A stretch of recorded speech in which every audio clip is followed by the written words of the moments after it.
বেবো তানপুরা নিয়ে চলে এলো। এই তানপুরাটা আমার, তো পালিশ করতে দিয়েছিলাম, অনেক দিনের পুরনো।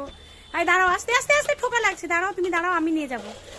অনেক দিনের পুরনো তানপুরা এটা আমার। তো এই তানপুরাটাই এখন কিনতে গেলে প্রায় 10-12 হাজার টাকা পড়ে যাবে। তো আমার তানপুরাটাকে পালিশ করে নিয়ে এলাম। বেবো বাজাবে, বাজিয়ে রেওয়াজ করবে। চলো সাবধানে।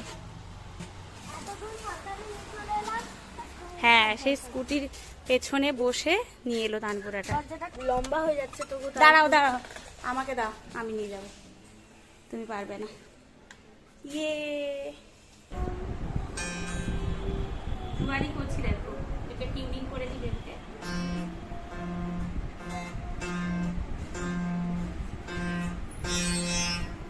এটা কি উপরের সা নাকি পা? পা পা হলো, এবার সায়ে দা সা।